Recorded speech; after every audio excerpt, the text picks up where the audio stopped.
Humiliated a man suffering from Parkinson's disease. Here's that video. You've seen it before. It was taken by a Columbus Dispatch reporter who's describing the scene. You'll hear his narration as we start. At one point, a man whose sign said he had Parkinson's sat down in front of healthcare opponents. If you're looking for a handout, you're in the wrong end of town. Nothing for free over here. You have to work for everything you get. Good to know. No, I'll pay for this guy. Here you go. Start a pot. I'll pay for you. I don't want a handout. I'll decide when to give you money. There's another one. There you go. You love a communist. No more handouts. Americans for Prosperity was one of the sponsors of the anti-healthcare rally, and one of the protesters who threw that money was someone who had that sign on there. He has advertised the organization. It reads, "I am AFP." Tim Phillips is president of Americans for Prosperity. Well, let me get to this. What do you think of that picture? It's terrible, and it's reprehensible, and in no way reflects the spirit that we want our grassroots activists and that 99.9% of them display, which is being civil, spirited, but civil. Well, what's the spirit of that guy? Describe that guy's spirit. Callous and rude, and that's wrong. But why is he so angry? Why is he so angry that he picks on a guy who's handicapped? I can't put myself in his place, Chris. He's mad. Well, he's mad about something in his life. Right. He doesn't like being hit for taxes. He doesn't like being hit for a big government thing. Here's something that's bugging. Look at this guy. He's well dressed. Yeah. He's a business person. He comes up there. He looks like he's got an MBA. He has got that look. He's all together there. He's not some ragtag guy. Look, he's dressed for success, and he has an attitude. I work, and the other guy, he said, in this part of town, you don't get handouts. What's this part of town in Columbus they're talking about? Yeah, I don't know. You do. What part of town? I don't know. I'm not from Columbus, Ohio. But listen, Chris, there were a bunch of folks at that rally event who also were angry at government and frustrated at this healthcare takeover attempt, and they were acting in a way. The fellow in that green sweater that was to his to right, he was acting in a civil way, and he's probably upset and concerned too. So I think it's hard to draw conclusions about folks, but those two guys were wrong, and they Let's don't talk reflect. about the guys on the ground there. What should he be doing? For a while.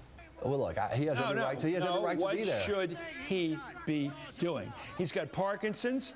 He's sitting on the ground there, engaged in this protest. To the extent he's able to, he can't stand up, obviously. He's got a placard there. He believes in the health care proposal of the president. Why is he different than you, except that he has a need that you don't have? I noticed that all the people in your crowd there are all healthy, robust guys, rough and ready characters. They don't have any obvious diseases haunting them. They don't look like they've got cancer, something that's really going to ruin their life financially and physically and kill them. They look like they're the lucky genes pool. And then you see the guy on the ground who needs some help, and they're mocking a guy who needs help because they don't think they do. That's the spirit. You say the behavior bothers you. What about the spirit of people who have been lucky, health-wise, mocking a guy who's not been? That's my question. I'll end it there. 2 points. The spirit of those guys. The spirit of a lot of people is this.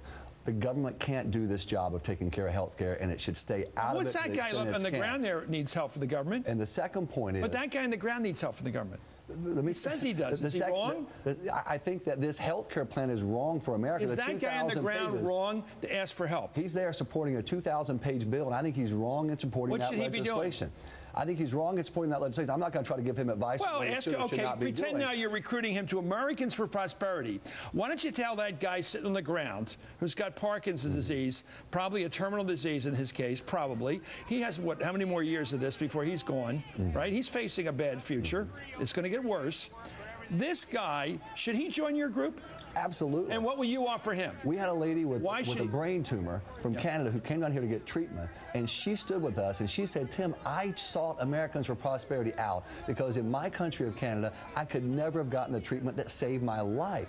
And so she sought us out. Where did her resources come from? Not the Canadian government? Absolutely not. She had to do a second mortgage on her house to fund this, and it was pretty heavily researched. It stood up under scrutiny. She was in our first television ad. She came here and sought us out. So people, I've been at events in Louisiana with a quadriplegic gentleman who stood and said, or was there as chair, and he said, look, I don't want the government doing this. I'm afraid they'll decide my quality of life isn't worth saving, So that guy with Parkinson's should take out a second mortgage on a house if he had. Come on, I didn't what say should that. he do? Come on. I'm asking you to give this guy a pitch.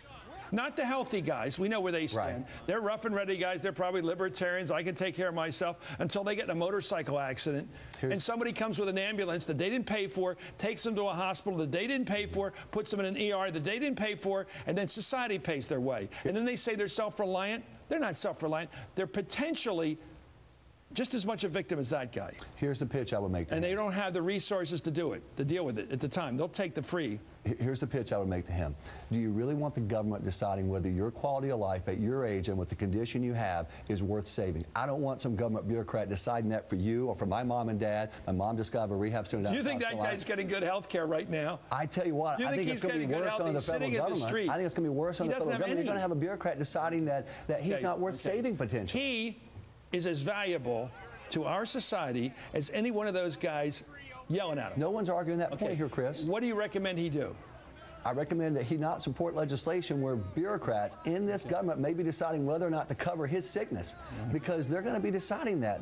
The section in the Senate law 2713 does just that.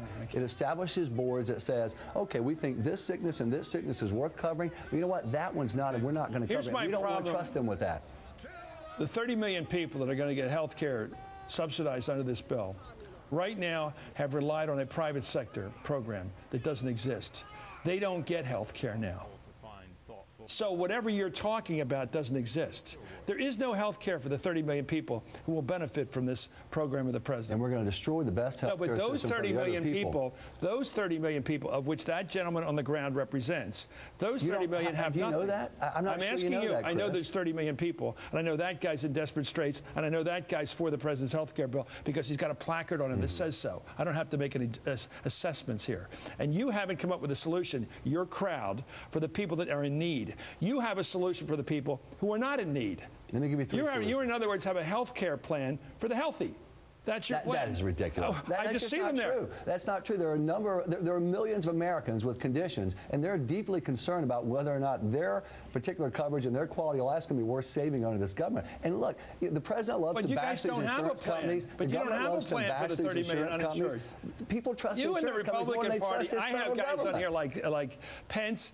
Night after night they come on and they say, if only we had power. And I say, guys, when you were in power under President Bush, when you had both houses of Congress, you didn't do any of this stuff. You did squat. You never do anything. You wait for the Democrats to propose something, and you point to the flaws in their proposals and have a big rally about it, how excited you are to point to the flaws, but you have no program. What is your program for the 30 million uninsured right now? Let me give you three good ideas. No, program to insure them. You don't need a 2,000-page program to fix this. What is your program to give them insurance? To give them insurance. Allow people to go across state lines to get their health insurance. That guy's going to walk across state lines. They don't have to. They can that guy, how's he going to get across state lines? He can't walk. You can do it on the internet, Chris. Second thing is risk pooling for small businesses and families so they can join greater pools of people and get coverage that way. Those two things along, without creating some big 2,000-page bureaucracy. And what Republican congressperson has gotten that bill passed or tried to, and all the times Republicans have been in power? I'm not here to defend Republicans, and they deserve to be beaten up sometimes on this. I'm not going to do that. I'm not going to defend those guys. What is your group called? Americans for Prosperity. What has Americans Prosperity done to get a bill passed that meets the goals you just said of interstate competition and pooling purchases of medical products? I mean, where did this all? This is all illusory. You talk about it as if it exists. You guys have nothing to offer except criticism. That's unfair and it's wrong. We've been calling for these proposals for years. Look, we're also calling. Where's Pence on this? Where's Boehner on this? Where's Eric Cantor? Where are these winners? They support those two provisions. I just said. They've been in power until recent elections, sir. They didn't do anything when they had all the power. Why not? I can't speak for them. Well, you're a lobbyist. You're supposed I'm a lobbyist. I'm a grassroots organizer. I'm a community activist, Chris. Come on. To what effect are you grassroots organizing if not to get somebody to do something that you believe in? I just laid out the things we're for, and we're going to push those, and we're going to keep pushing those. It's just talk. But right now, you're throwing these ideas out as alternatives because it's a way to discourage people to do something that might happen. When are you going to do something that might happen? For the 30 million people uninsured. If you pass those two ideas, you would increase by the coverage. What's the name of the bill? What Republicans are pushing these things? Jim DeMint has a piece of legislation. Jim DeMint's going to absolutely. Jim DeMint who votes against He's a champion every for single broadening health care. He absolutely votes against his voting record. He'd vote for that. No, put it up in a freestanding amendment. He would do it. The trouble is, everybody watching now knows that you guys have empty pockets when it comes to a proposal. What you're very good at is criticizing. You're really good at the. Well, it's not hard to criticize a 2,000-page bill You share that with piles that $1 guy who was trillion throwing money at that spending guy. on. What he's really doing was mocking that effort of that guy. He was mocking. 2 people out of hundreds. So don't disparage Did you the see anybody in that entire crowd effort, Chris. disagree with those 2 guys? Yeah, they did. The guy in the green jacket looked like he was talking to him. But look, hundreds upon hundreds of people were at that rally, and they were being spirited and appropriate. And please don't denigrate all those Americans who were there doing the right thing. It's good for them to be out there and be. The right thing is to stand up to health care takeover that's attempted to be pushed through by this Congress you guys right have now. very good rhetoric. Takeover, socialism. You're really good at that. What you're not good at is a takeover. Is ensuring the 30 million people that don't have insurance right now. That's when you're not good. We have good ideas for those to help cover those people. I just gave you 2 of them. How come the 30 million and aren't also pushing for expanding those ideas? HSA? How come the 30 million people aren't saying, let's have that Republican I don't see them plan? out in the street pushing for Obama's plan in big numbers either. We